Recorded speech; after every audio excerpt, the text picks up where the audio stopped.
नमस्कार दर्शकों, कार्यक्रम जीवन शैली में मैं आयुषी पंत आपका बहुत बहुत स्वागत करती हूँ।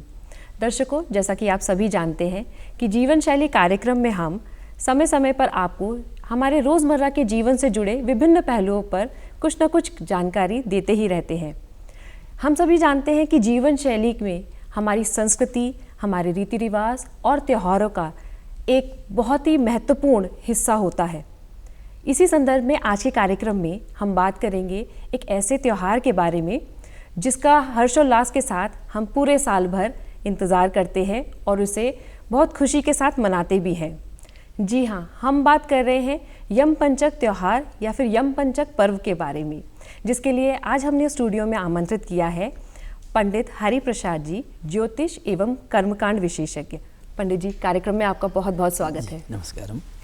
साथ ही हमने स्टूडियो में आमंत्रित किया है पंडित देवेंद्र आचार्य जी को, जो कि भागवत कथा व्यास हैं। पंडित जी, कार्यक्रम में आपका भी बहुत बहुत स्वागत है। जैसा कि हम सब जानते हैं कि हम यम पंचक त्यौहार के बारे में बात कर रहे हैं, तो पंडित जी सबसे पहले हरि प्रसाद जी आपसे मैं पूछना चाहूँगी कि ये यम पंचक त्यौहार या यम पंचक पर्व होते क्या है? यम पंचक कार्तिक महीने के कृष्ण पक्ष में त्रयोदशी से प्रारंभ होकर की शुक्ल पक्ष द्वितीया तिथि तक होता है, जिसको हम पहले दिन में ये मनाते हैं। पहले दिन में हम जैसे धन्वंतरी जी का जन्म दिवस भी मनाते हैं, धनतेरस कहते हैं। उस दिन नए नए बर्तन खरीद के लाते हैं। उस दिन ये नए बर्तन लाने से आरोग्यता आती है। उस दिन धन्वंतरी जी की पूजा करते हैं, उनका आह्वान करते हैं, उससे हम साल भर निरोग रहें ऐसा भगवान से प्रार्थना करते हैं। और उसके साथ साथ जो है इस पहले दिन में शाम को एक दीपक भी जला देते हैं यमराज के लिए कि हमारे घर में कोई कष्ट ना आए, यमराज से हमें सुरक्षा मिले। और इसी तरह से दूसरे दिन में हम मनाते हैं नरक चतुर्दशी। नरक चतुर्दशी में क्या होता है कि हमें नरक की तरफ जाना न पड़े, नरक से हमें बचाए, इसलिए एक सुबह उठ कर के सूर्योदय से पहले एक तुम्बी को, लौकी को सिर में घुमा कर के बाहर डाल देते हैं। फिर उसके बाद हम लोग स्नान करते हैं ताकि हमें साल भर तक कोई कष्ट ना आए, कोई रोग ना आए और यमराज का भय न बने, इसीलिए ये पर्व मनाते हैं। उसके बाद आता है लक्ष्मी पूजा, जिसमें दीपावली भी मनाते हैं। जैसे इसमें दीप की बलि देना, दीप को चढ़ाना, दीप बलि प्रकट करना, ये जो है जब रामचंद्र जी लंका जीत करके आए थे उसके बाद इसको मनाना प्रारंभ हो गया था। तब से लेकर ये हर्षोल्लास से मनाया जाता है। इसमें बलि राजा से संबंधित भी चीज़ है, क्योंकि बलि राजा ने देवताओं को सताया था। सताने के कारण देवता लोग बड़े दुखी हो गए थे। उनको यहाँ संसार से, इस पृथ्वी से भगा दिया गया था। तो पाताल में गए थे, तो देवताओं ने भगवान से प्रार्थना किया, विष्णु भगवान जी से। तो भगवान विष्णु ने एक वामन देव का अवतार धारण किया। उसके बाद वो आकर के देवताओं की रक्षा के लिए बलि राजा से दान में भूमि मांगी, फिर उन्हें भूमि प्रदान की गई। जैसे उसके बाद जो है उन्होंने फिर भी उसके इतना होने के बाद भी फिर उन्होंने बलि राजा को आशीर्वाद दिया, परंतु देवताओं को मुक्त कर दिया, यानी कि बलि राजा के चंगुल से मुक्त कर दिया। देवता लोग आज़ाद हो गए। फिर उन्होंने लक्ष्मी माता का आह्वान किया, पूजन किया, खुशियाँ ली, मनाने लग गए, दीपक जलाने लग गए। इसीलिए भी लक्ष्मी पूजा का महत्व है। फिर उसके बाद आता है गोवर्धन पूजा। गोवर्धन पूजा में जैसे इंद्रदेव का और भगवान कृष्ण के बीच में जो द्वंद्व चल रहा था, तो उसमें दोनों को अस्तित्व बचाने के लिए दोनों को एक दूसरे को बड़ा समझ रहे थे। तो उसमें जो है जब इंद्र ने इतना वर्षा किया, बहुत ज़्यादा वर्षा करने पर जो है गोवर्धन पर्वत को बचाना मुश्किल हुआ, तो भगवान कृष्ण ने तुरंत जो है उसको उंगली में लेकर के उसका उद्धार किया। उसके बाद पांचवा पर्व जो यम पंचक के आखिरी दिन है भैया दूज में जो है भाई को कोई नुकसान ना हो, इसलिए बहन उस दिन अखरोट को तोड़ कर की यमराज से रक्षा करती हैं। यमराज के प्रतीक के रूप में अखरोट को तोड़ देती है ताकि उन्हें कोई कष्ट ना हो, यमराज से कोई भय ना हो, इसलिए ऐसा करती हैं। उसके बाद जो है वैसे भी जो है यमुना जी जो थी, यमुना ने अपने भाई यमराज के रक्षा के लिए भी तिलक लगा के उनका स्वागत किया था, उनका सम्मान किया था, इसीलिए ये कार्यक्रम मनाते हैं इसी तरह से। जी, बहुत अच्छी तरीके से आपने हमें ये बताया कि मतलब जो ये हमारे यम पंचक पर्व जो है वो है क्या। आचार्य जी, मैं आपसे जानना चाहूँगी, जैसे हमें ये तो पता चल गया कि ये धनतेरस से लेकर के हमारा भाई दूज तक हम इन त्योहारों को मना रहे हैं, लेकिन कुछ विशेष सावधानियाँ ऐसी हैं जो हमें बरतनी चाहिए? हमारे दर्शकों को आप कुछ इसके बारे में बताना चाहेंगे कि जब हम ये त्यौहार मना रहे हैं तो ये कार्य ना करें या ये अनिवार्य रूप से हमें करने चाहिए?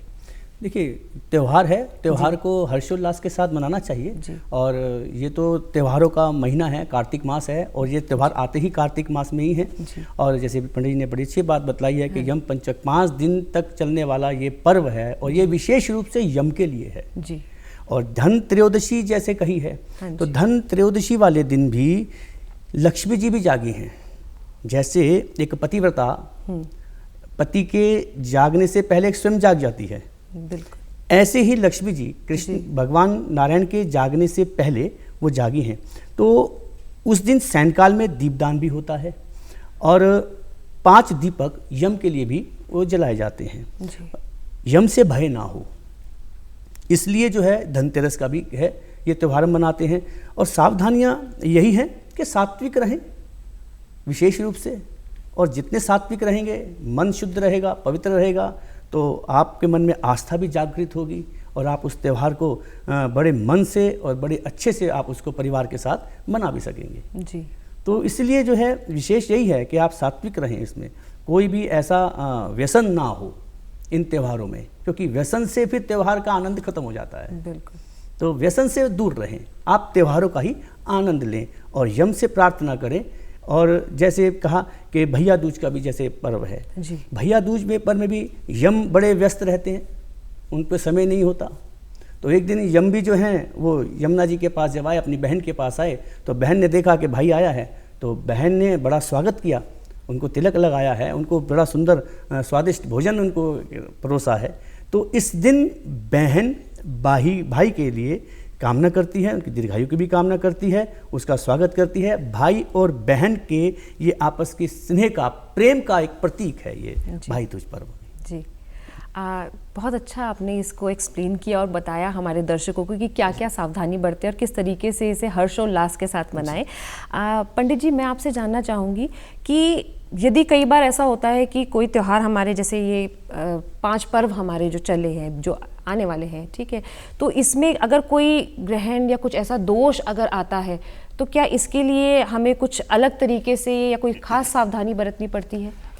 इसके लिए सावधानी ये बरतनी है कि हम लोगों को लक्ष्मी पूजा करने के पश्चात बीच में ग्रहण आ रही है, इसलिए उस समय कोई व्यंजन बना के नहीं रखना है। उसके बाद ग्रहण समाप्ति काल के बाद ही करना है। जैसे हम लोग लक्ष्मी की पूजा करते हैं, आह्वान करते हैं, उनको ऐसे ही छोड़ना है। फिर यानी कि जब ग्रहण समाप्त हो जाएगा, ग्रहण समाप्त होते ही दूसरे दिन सुबह उठ कर के या शाम को नहा धो कर के भोग लगाएं। वैसे जो है उस समय भी भगवान के ऊपर जो व्यंजन बने रहते हैं दीपावली के लिए, उनके ऊपर कुशा का प्रयोग करें, कुशा रखें या तुलसा जी रखें, क्योंकि हमने देखा है कि अगर ग्रहण से कोई भी वस्तु दूषित होती है, उसको ग्रहण करने से मनुष्यों के जीवन में बहुत बड़ा बुरा प्रभाव पड़ता है। इसलिए ग्रहण से बचना चाहिए, इस ग्रहण के दुष्प्रभाव से बचने के लिए, क्योंकि विज्ञान में भी ये बताया गया, उसके जो विकृति आती है, विकृति ग्रहण के समय जो भी चीज़ आती है उससे हमें नुकसान होता है कहीं ना कहीं।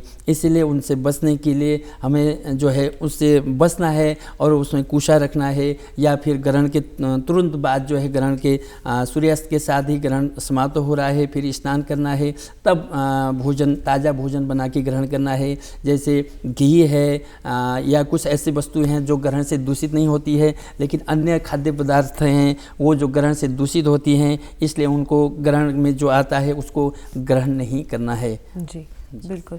आचार्य जी, ग्रहण को ही, इसी बात को मैं थोड़ा सा आगे बढ़ाते हुए आपसे जानना चाहूँगी कि वर्तमान समय में अगर हम प्रैक्टिकल उसकी बात करें तो ये मुश्किल हो जाता है हमारे लिए कि हम एक एक सावधानी को बरतें। तो क्या वाकई में इस तरीके की अगर चीज़ें हमारे पर्व में होती है कि कोई ग्रहण है या कोई दोष है, तो उसका क्या दुष्प्रभाव होता है?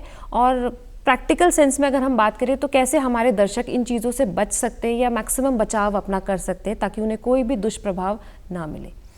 देखिए, ग्रहण है जी, और ये नाम ही है ग्रहण। तो ग्रहण का जो प्रभाव है वो तो प्रभाव है ही है। बिल्कुल। अब बात है कि आज के इस आधुनिक समय में हम कैसे उससे बचें।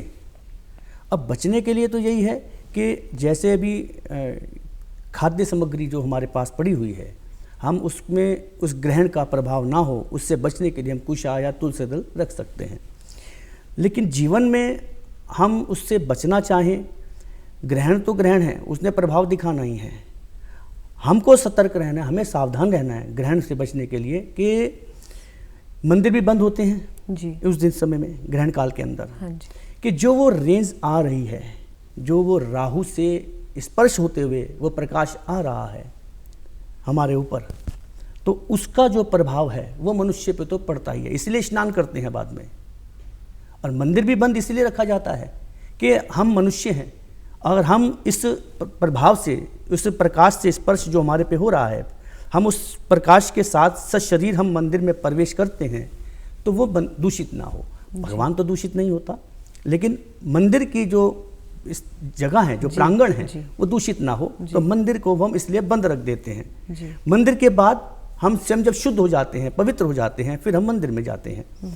तो हमको इससे बचना है, और विशेष करके बचने के लिए जो गर्भवती महिलाएं होती हैं उनको विशेष सावधानी रखनी चाहिए उस समय में, क्योंकि इसका प्रभाव जो है ये उस पर आ सकता है।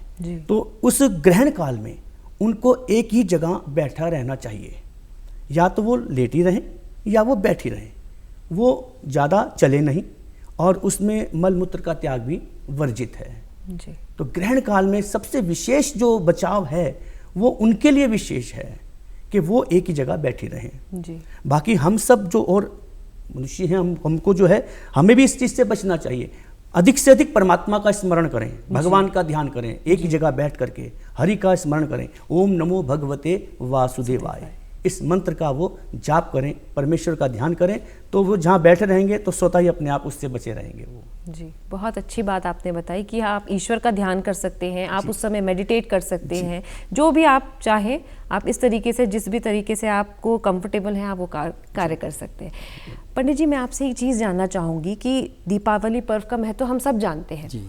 जब रामचंद्र जी आए थे तो मैं बोलूँगी मैदानी इलाकों में तो लोगों को बहुत जल्दी पता चल गया था, जिस वजह से उन्होंने दीपावली का पर्व मना करके उनका स्वागत किया, दीप जलाए, खुशियाँ मनाई। लेकिन ये कहा जाता है कि पहाड़ में थोड़ा समाचार जो है, वो सूचना जो है थोड़ा देर से पहुंची थी, जिस वजह से वहाँ पर दिवाली हमेशा देर से शुरुआत की जाती है। तो इस पर प्लीज़ प्रकाश। इसमें एकादशी, देव उठानी एकादशी भी बोलते हैं, उससे लेकर पूर्णमासी के बीच में पहाड़ों में देव दीपावली मनाई जाती है।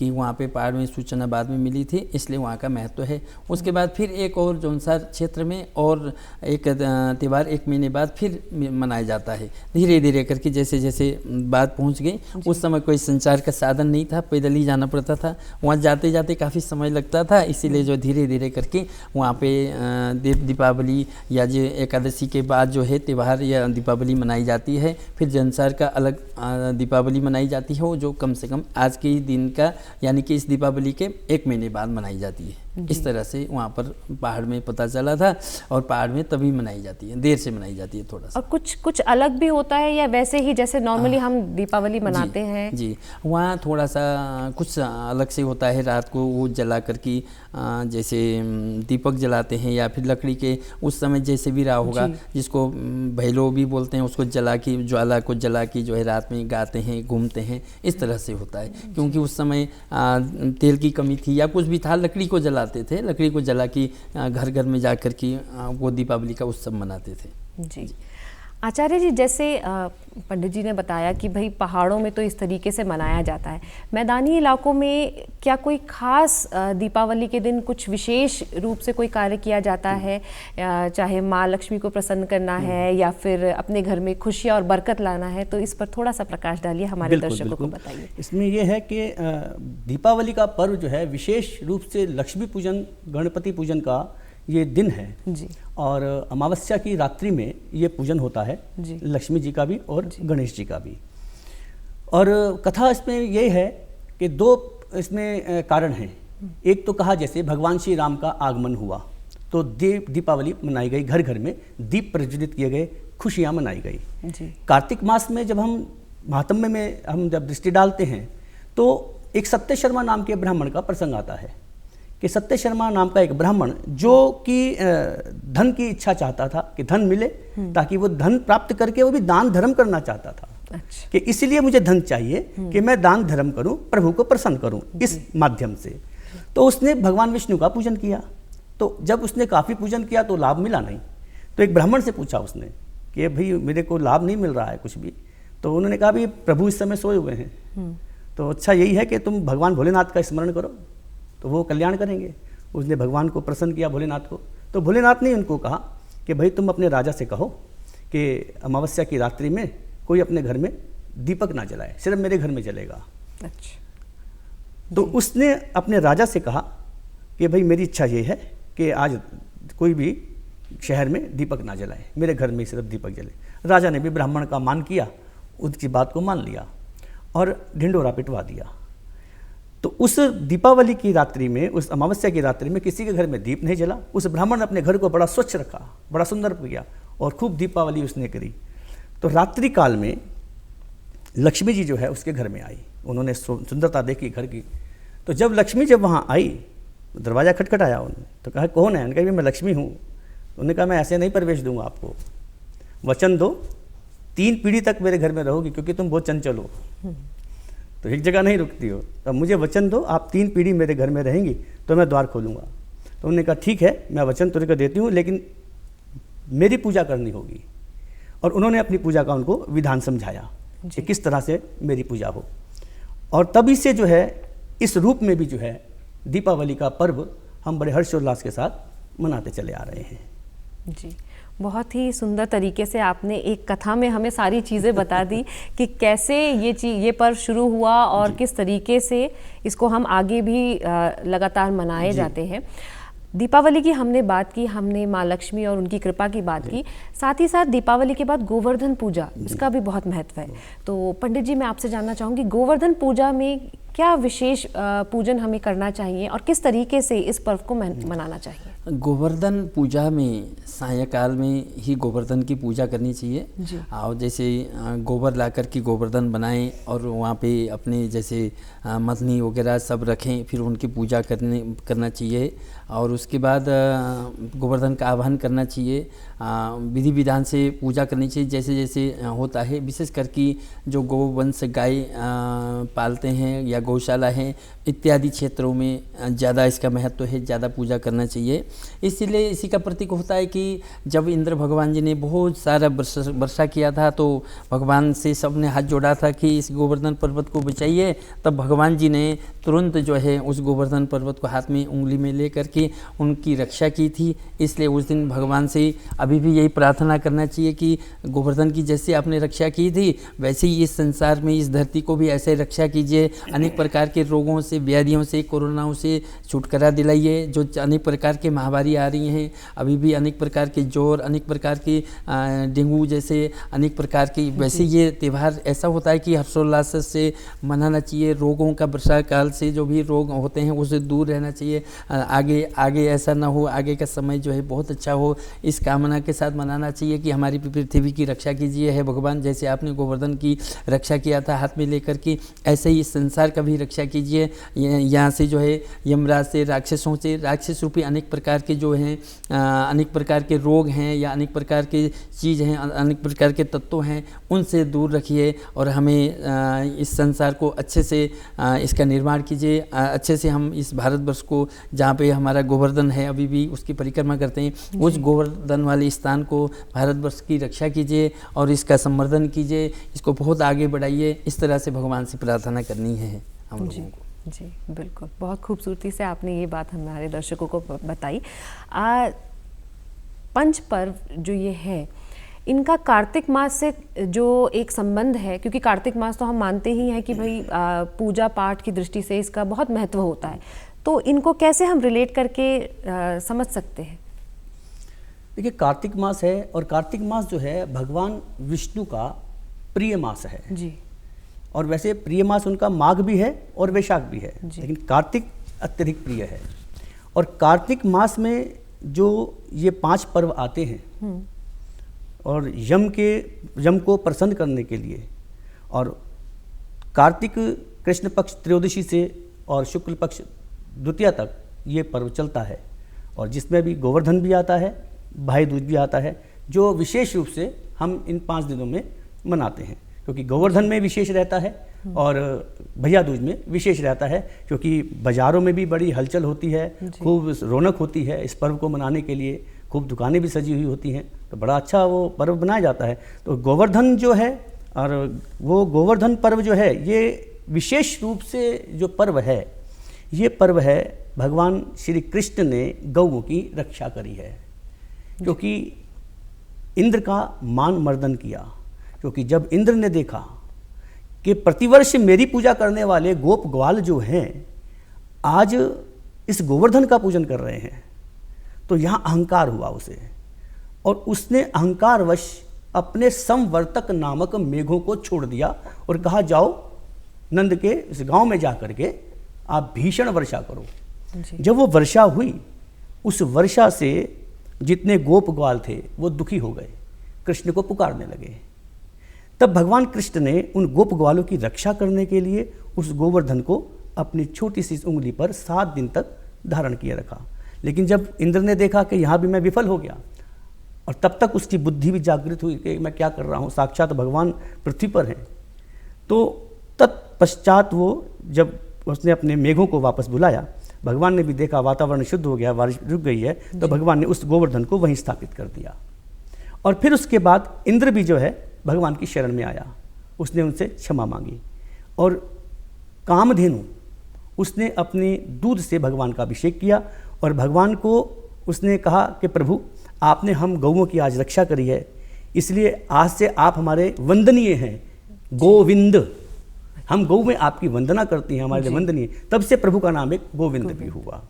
तो ये कार्तिक का जो महीना है, इस महीने में ही ये सब पर्व जो हैं ये आते हैं, क्योंकि भगवान कृष्ण से इन सब का संबंध है।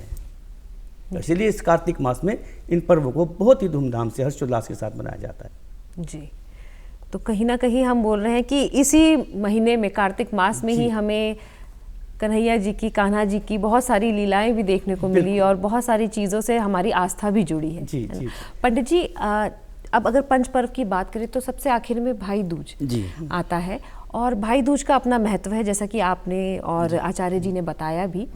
भाई दूज में अगर जैसे हमारे दर्शक भी जानना चाहेंगे कि कुछ विशेष पूजा हम करना चाहें अपने भाइयों के लिए या फिर अपने परिवार की खुशहाली के लिए, तो उसके लिए हम क्या कार्य कर सकते हैं? उस दिन अपने भाइयों की रक्षा के लिए, परिवार की खुशहाली के लिए यमराज का पूजन करना चाहिए। यमराज से बचाव के लिए जैसे भाई को बिठा के उनका तिलक करना चाहिए, उनको माला पहनानी चाहिए।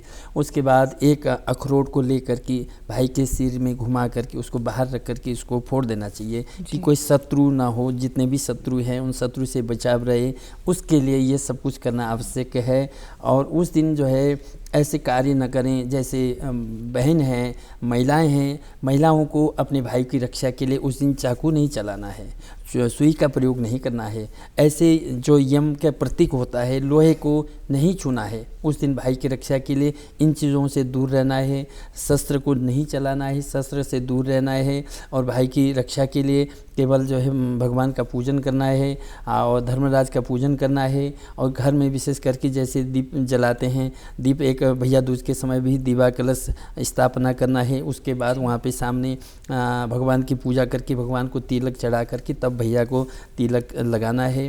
भैया से भगवान से जो है प्रार्थना करनी है कि भैया की आयु की रक्षा हो, किसी चीज़ के इनको संकट ना हो, कोई कष्ट ना हो, इस तरह से भगवान से प्रार्थना करनी है। तब जो है भाई की दीर्घायु की कामना करनी है। अगर बहन चाहती हैं तो उनकी कितनी दीर्घायु हो जाती है, लंबी आयु हो जाती है। इसलिए बहन को भाई के लिए, अगर वो घर में नहीं भी हैं, दूर में भी है, तो उनके नाम से, उनके दुश्मन के नाम से एक अखरोट को दरवाजे पे ज़रूर फोड़ दें, ताकि यमराज से या नरक से, हर चीज़ों से भाई की रक्षा हो सके।